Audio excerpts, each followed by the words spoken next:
All right, now I have a little quiz. 35 years ago today, what would have been on the front pages of the newspaper? Now, some of you weren't born 35 years ago today, were you? So I have to speak to the ones that are over 35, probably at least 45 or older, because you don't pay attention to headlines too much before you're about age 10, right? Some of you remember what was going on in our world 35 years ago. I was interested to notice that our children's story took place about 1973 or 74. 35 years ago, you can do the math, right? 1973.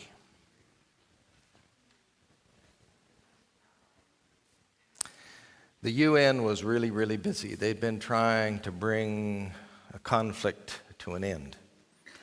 On the 22nd of the month, which would have been 35 years ago this past Wednesday, October 22, a rather interesting date in Adventist history, the UN had passed resolution number 338 to bring hostilities to an end, a ceasefire. And that had been effective in the northern part of this conflict between Israel and Syria, but it was still lingering and going on between Israel and Egypt. The Yom Kippur War that had begun on October 6 of that year was in full swing.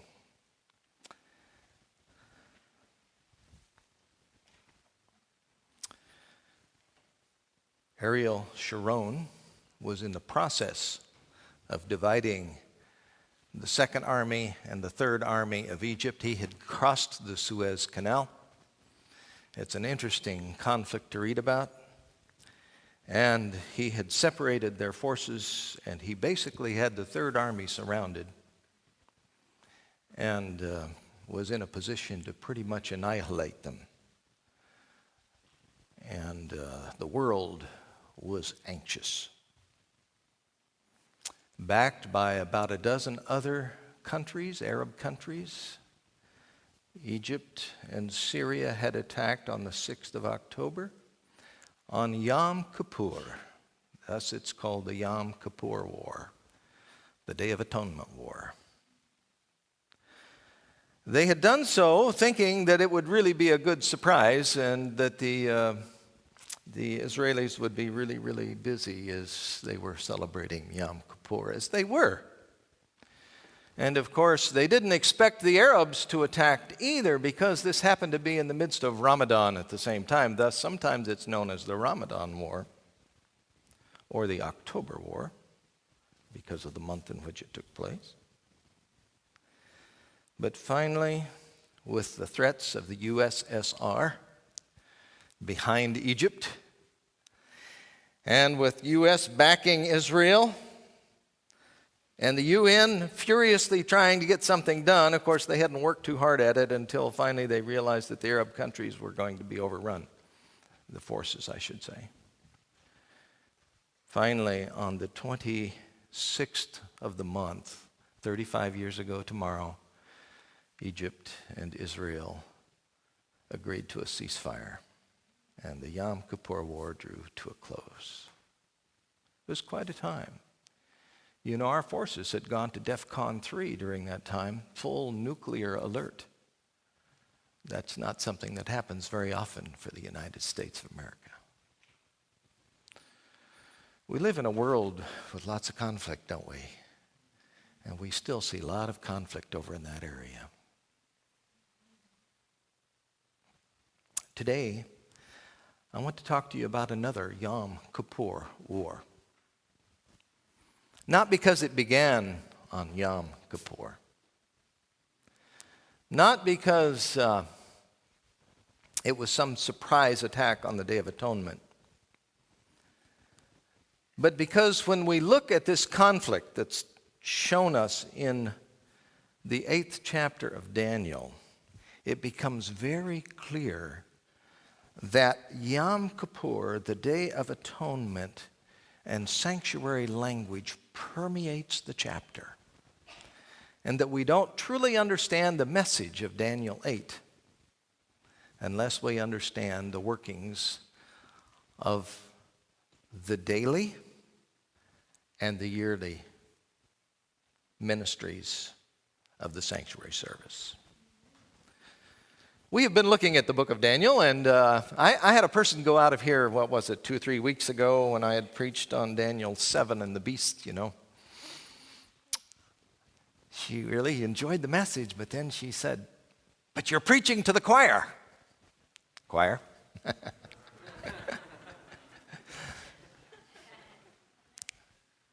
You know what she meant though, right? Hey, that was an evangelistic message. That ought to be preached, to Yountville and to Napa Valley and to all the other people that don't get into your church. But there are times when I think we need to hear certain messages as well as other people.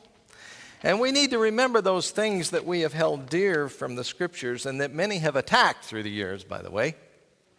And the message of Daniel 8 has been under more attack probably than any other part of Adventism. All right? So I kind of enter into Daniel 8 with a little fear and trepidation. Because I don't believe I'm the smartest Seventh-day Adventist that ever lived. But then I remember that God does a lot of good work with real humble tools. And that the Lord seems to be presented the greatest when He's using something that's very weak.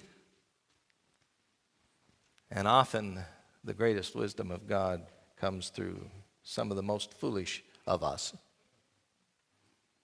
Just listen to what the Apostle Paul says about himself. So, if you have your Bibles, I'd like to invite you to turn with me to Daniel, the 8th chapter.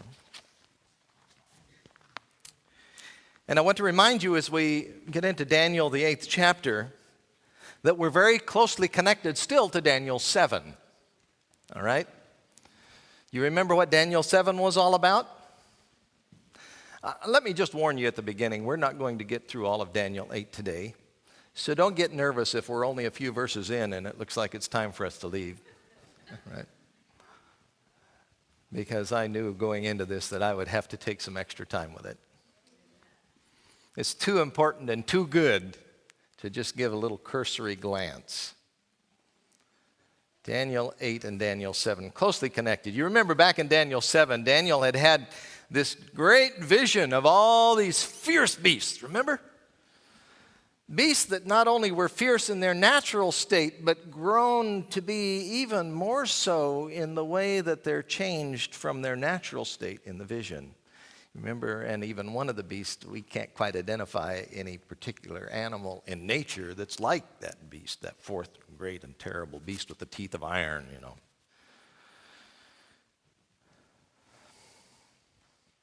It's interesting now, when we get into Daniel 8. By the way, you'll notice that when Daniel finished in chapter 7, there in the last verse, he says, "As for me, Daniel, my thoughts greatly troubled me." So when he finished that vision, it didn't give him a lot of solace. He wasn't real comfortable with what he had seen and heard. So much so, it says here, that not only did it trouble him, he says, "My countenance changed, and I kept the matter in my heart." So whether other people say this is an important message or not, doesn't make a lot of difference to me. Daniel believed it was an extremely vital message. Daniel got it from God. I believe Daniel was a prophet of God. Therefore, let me suggest to you that no matter what any of the world says, the messages contained here are very vital for us. God thought so. Daniel thought so. Even though Daniel didn't totally understand all of it. You'll remember later on, Peter tells us that often prophets received messages and they would understand some of their message, but Peter suggests that often they didn't understand all their message and they'd be searching intently to try to figure out what it was that God had told them. And it's only after certain things transpire in this world that some of the messages that the prophets received begin to make sense. and begin to be understood by God's people. And Daniel 8's one of those. Let's look at Daniel 8. We left Daniel 7. As for me, Daniel, or I, Daniel, all right? And now we come into chapter 8, and we come, me, Daniel, I, Daniel, depending on your translation, exactly how it's worded there. Let's look at it. Chapter 8, verse 1. In the 3rd year of the reign of King Belshazzar. By the way, when was Daniel 7? You can peek.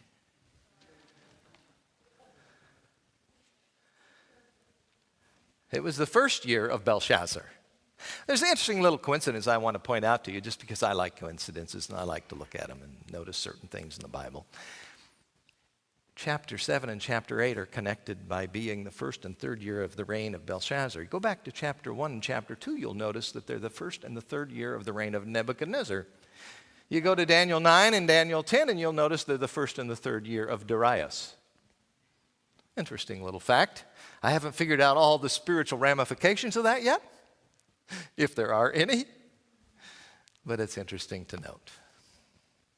So we're in the 3rd year of Belshazzar. You'll remember Belshazzar, right? What's the thing we know Belshazzar the most for? Yeah, that's right. The handwriting on the wall. Remember that great party that he threw, and the desecration of the vessels of God's temple there, when he brought them in and had this. Well, we won't describe it anymore. You know about it. And so we have the 3rd year of Belshazzar. By the way, this is probably about 551 BC for you historians. It's about 12 years or so before the downfall of Babylon. So it's several years yet until Darius and Cyrus come in and take over Babylon.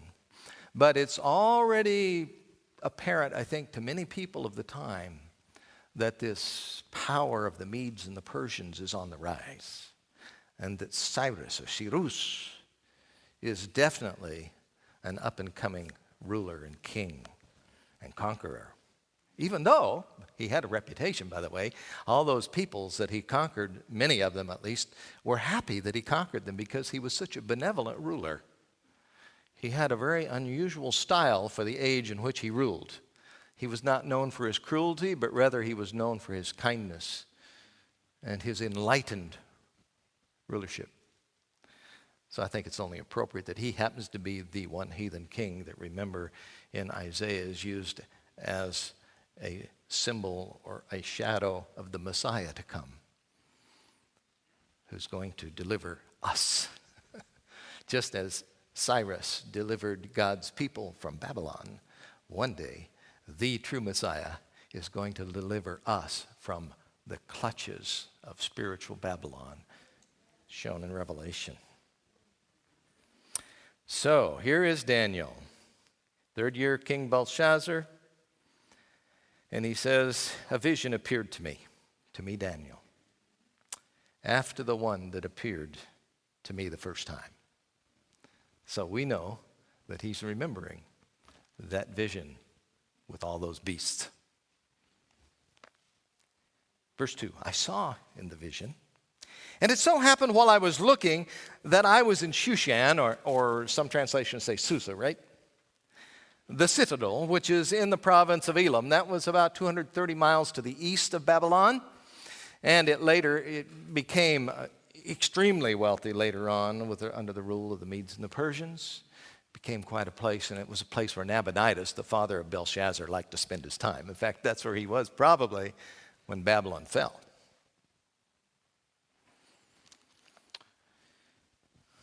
So whether he's there, remember when Paul was caught up to the 3rd heaven and he said, I don't really know if I was there bodily or if God just showed it to me.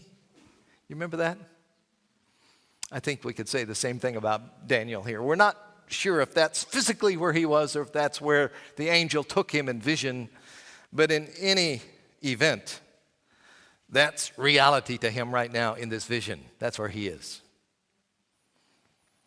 And He's by this river Ulai, and this is well attested, and we could go into the details of that and the different names they had and so on. But verse 3, then I lifted my eyes and saw, and there standing beside the river. Notice the last time, where did the animals originate in the first vision? The great sea, which in our terminology we would call, do you know what that would be? Well, we would name a specific sea. In those days, it was the Mediterranean Sea for them, was considered the Great Sea. That was the closest large, huge body of water. That was the Great Sea, was the Mediterranean. So that's probably what it referred to. And now we're beside a different kind of a body of water. Do you know what rivers stand for in the Bible? What's a river stand for? People. Give me an idea of why.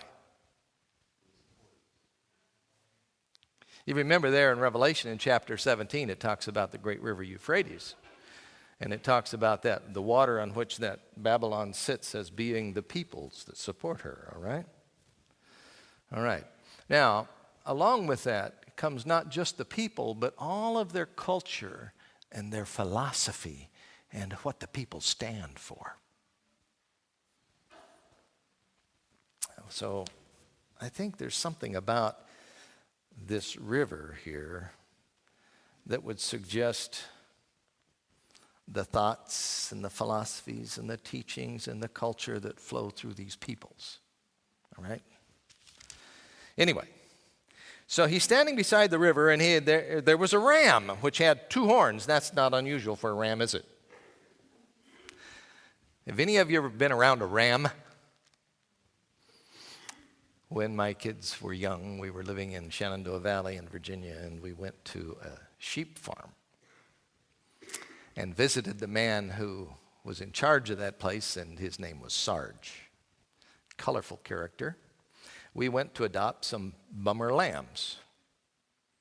Bummer lambs, you know, lambs that are orphaned, that their mothers either have died or their mothers won't nurse them, and they need some human help. And so we went to see, we figured it'd be a simple process to go apply to get some lambs to help them out.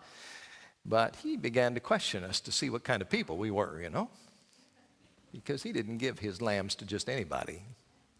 Sarge was a very, very noble shepherd, and he wanted to make sure we were good people. So we talked to him about the lambs, but one of the things that he told us was, and this is what I remember and why I mentioned Sarge.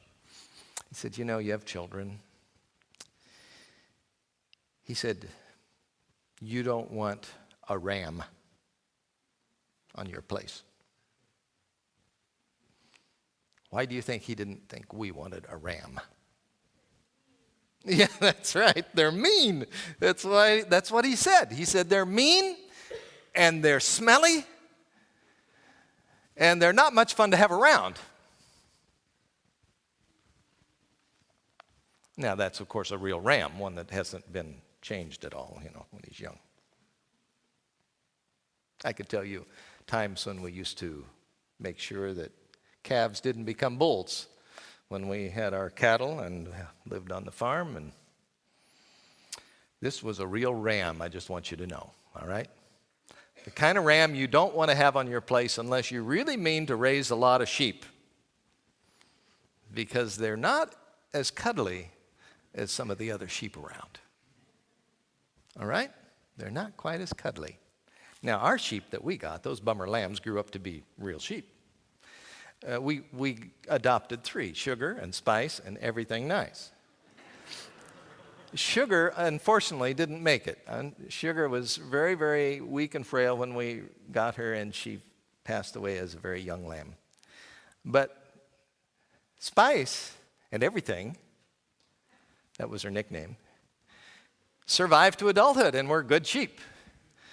And we raised them, and I still remember going out into the pasture and lying down and just watching them chew their cud. Peaceful creatures. They weren't rams, you see. This is a ram. What's this ram do? All right. He says, The ram had two horns. What are the horns for? What are horns in prophecy? Power. Power. But horns often represent not just the concept of power, but powers or the leaders of those powers. All right? And so here this ram has two horns. What's unusual about these horns? Two horns were high, but one was higher than the other. Some translate one was longer than the other. And the higher one came up last. Does that remind us of anything we've already studied, by the way? You folk that were here for the last message? Do you remember that bear? That bear that was raised up on one side, wasn't it? It was also lopsided, just like this ram is lopsided.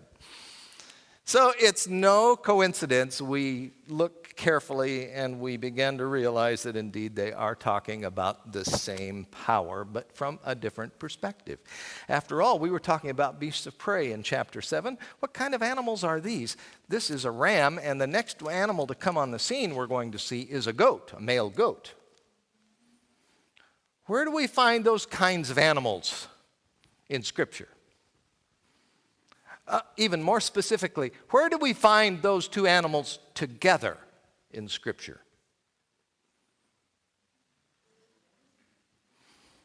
I would point you to Leviticus chapter 16, where you find both of those animals mentioned in Leviticus 16. Does anybody remember? You know, it's a good idea, young people in particular. I'm going to preach to the choir. This is one of those things that was hammered to me when I was at PUC, okay? Those good teachers that I had, like, which ones do I want to embarrass by naming? Well, Leslie Harding's passed away now. I can mention Leslie. He was probably my favorite, actually. I had Carl Kaufman. He pounded a lot of things into my head. And Bob Olson. Some of you may know the name Robert Olson. Well, had a lot of good teachers. And they used to pound into my head that I need to memorize a few things. And we used to kind of rebel against that idea of memorization a little bit. You know, rote memory. We just wanted to always do original thinking. Well, original thinking is a good thing, but I think a little memorization stands you in good stead to help remember a few essential facts. And one of the things to remember is certain key chapters of the Bible. For instance, if I were to name a Leviticus 11 out here, could any in the congregation tell me what's that key chapter? Yes, clean and unclean foods. It's what we can eat and what we can't eat among the animal kingdom. All right. What if I went to Hebrews chapter 11?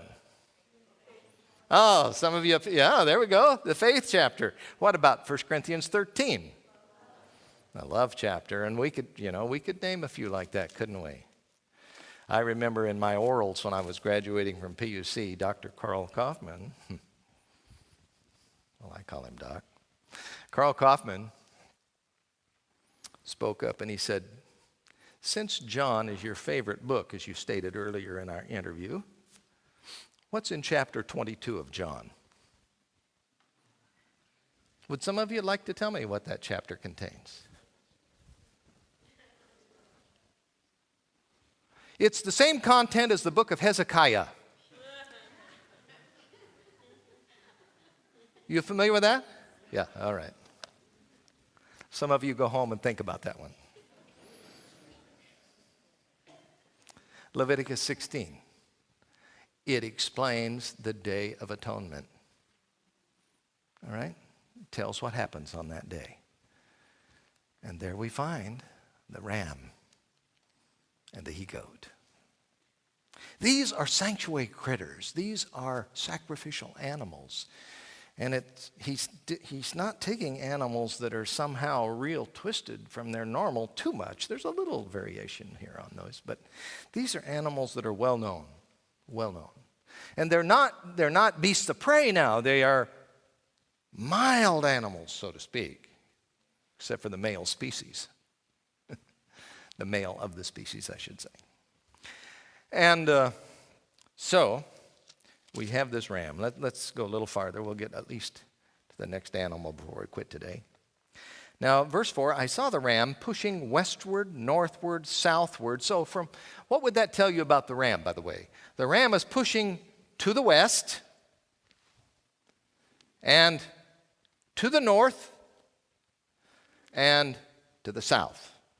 What would that tell you?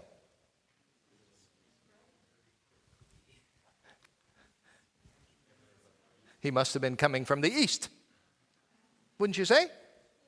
Does that make sense? That's one way to look at it anyway. All right? One way to look at it.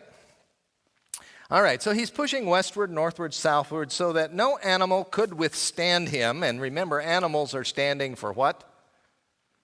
Nations. So no other country, people, no other group could withstand this ram that was so mighty. No animal could stand, and it says, nor was there any that could deliver from his hand, but he did according to his will and became great.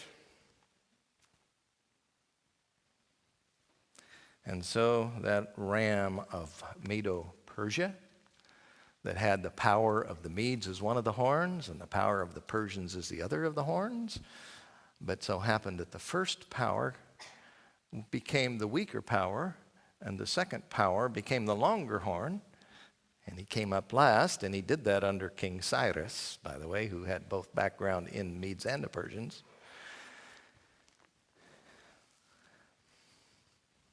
It's still hard for me to call him Cyrus, but I know that's what I'm supposed to say. I was trying to tell some Iranian boys about one of their famous kings one time, and they were as blank as could be. I thought they didn't know their history, folks. Because King Cyrus was well known in Persian history. And finally, one of them says, you mean Cyrus? Then they all took up the chorus, Cyrus, Cyrus, oh yeah, we know who Cyrus is. Me and my English, you know. So, he did according to all that he wanted to do. And as I was considering, suddenly a male goat came from the west across the surface of the whole earth. So now we know that the ram must have been in the east because the goat is coming from the west to meet him. Without touching the ground. So what's this telling us about this goat? If you see a goat coming along and he's not even touching the ground, what would you say? This sounds a whole lot like that leopard that had all those wings, remember? Yes. Fast. And Alexander the Great was known for the speed with which he conquered the world. And the goat had a notable horn. See, he only has one power, one horn, right between his eyes. By the way, have you ever watched animals that have horns and those that don't?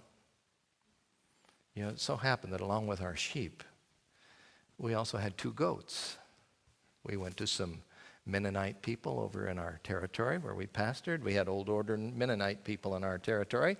I used to go visit them in their church, and I borrowed a buggy from a buggy shop one time for an activity I was doing. Oh, the old order Mennonites became dear friends. Good people. Good people. Their bond was their word. Their handshake was good. Honest, noble, good workmen. Anyway, we went to this Mennonite family and we got two baby goats. Oh, cutest Nubian goats. These were not just little pygmy goats. These were going to grow. One had the typical Nubian pattern, black and white, and she had horns, two really good horns as they grew. We called her Shadow. I likened her to Azazel.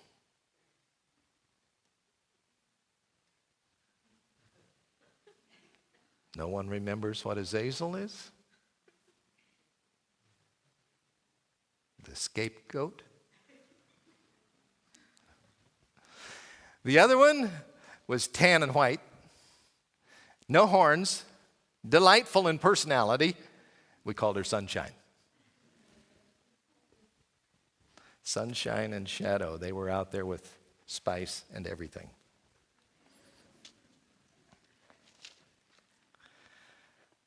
Again, they were both female. Why? Have any of you ever been around a billy goat? That's terrible, yeah. Billy goats are not known for their mild manners. Billy goats, you don't want to go out into the pasture and turn your back on them, especially if you lean down to tie your shoe.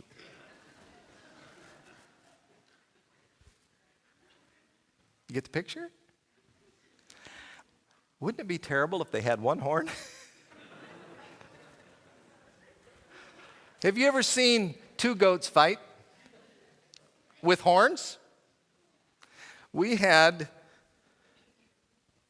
Shadow with two horns and Sunshine with no horns. Who do you think kind of ruled the roost?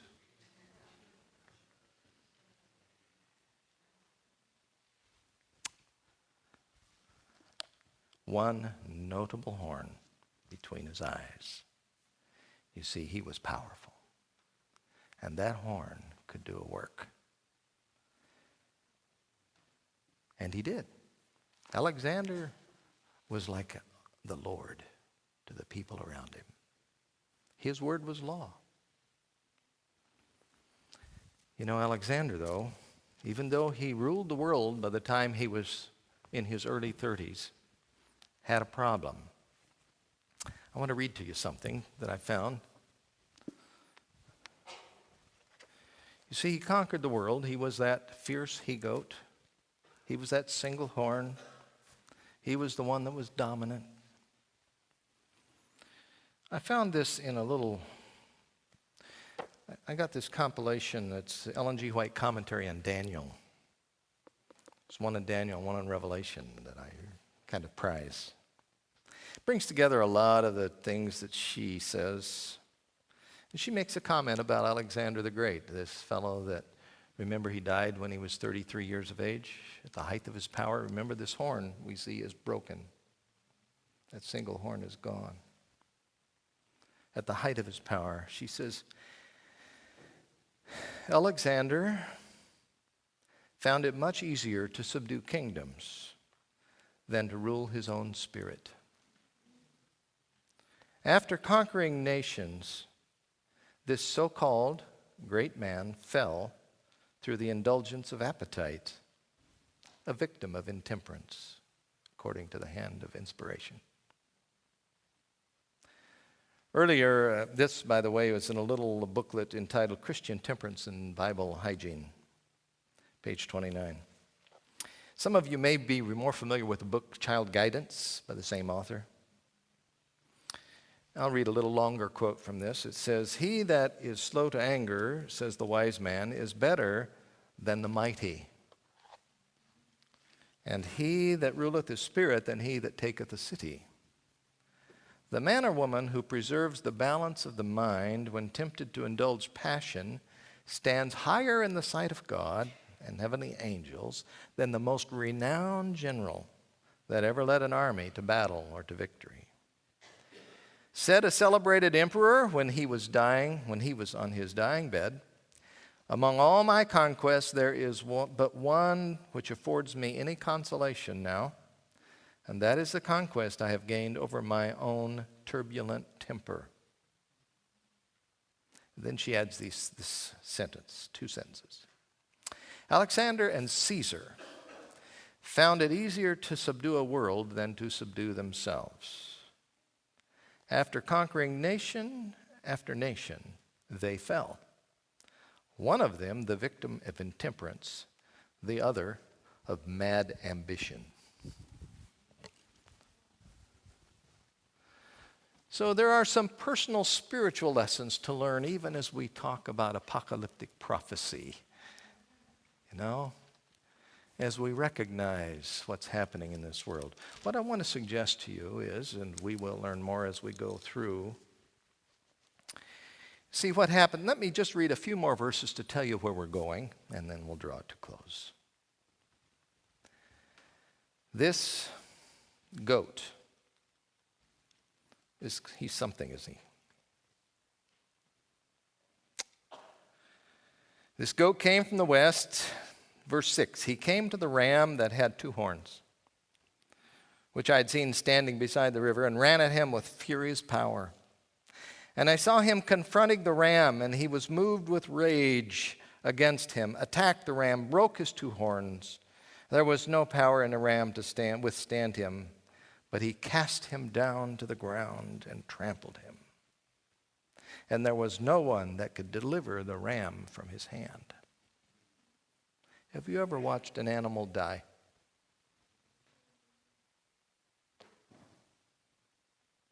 I made a mistake one day. I was visiting a family over in Fort Bragg on the coast as a really young pastor. I'd been studying with them for a long while. And they had a man that had come to help them slaughter a steer. So I decided I'd stay around for the process. Now, I had grown up on a farm, but you see, we didn't eat our animals. And so we sold our animals, or we milked our animals. So I'd really never witnessed a slaughter till that day. As I watched them pull the trigger and see that noble animal just have the life drain out as he just slumped to the ground, something happened in my heart that really hurt. Just a steer. He wasn't a pet of mine, but he was one of God's creatures that only God could give life. We're talking about life and death issues here. And Daniel sees, I know this is a symbol and it's in vision, but Daniel sees this ram trampled and stomped. I have a hard time watching some of these nature videos that show beasts of prey attacking and dragging down and killing their food. And it always makes me say once again in my heart, oh Lord, how long? How long till that day when the lion and the lamb shall feed together? That's where we're leading here, by the way. But there's something that has to take place before that can happen. You see, this whole chapter is about God dealing with the sin problem. It's about judgment, Yom Kippur. It's about the Day of Atonement. It's about a particular Day of Atonement we'll get into next time. It's a numbered Day of Atonement. It's the 2300th Day of Atonement from a certain time. We'll get into that as we get farther into the chapter. Some people really put that down. And so I've studied this chapter over and over again because surely I must be stupid because I accepted what my parents taught me here and what my pastor taught me and my Bible teachers taught me and what I learned once anew there at PUC when I was taking theology. And I must have been silly because it all made sense to me. And so I've studied thinking, I've looked at it wrong. And so let me find out what people are saying that the Adventists are so haywire. And I've studied it. I have, for myself. And you know what happens every time I study it? This is my personal testimony. Every time I study it, I am more convinced that God has given us some very important light that helps us prepare for the end of time, and that in particular helps us to understand the character of God and how he deals with sin. And it's a wonderful, wonderful thing. And he is going to deal with it. And there will never again be a steer, number one, or a steer who has a bullet put in the back of their head, number two. We're going to see that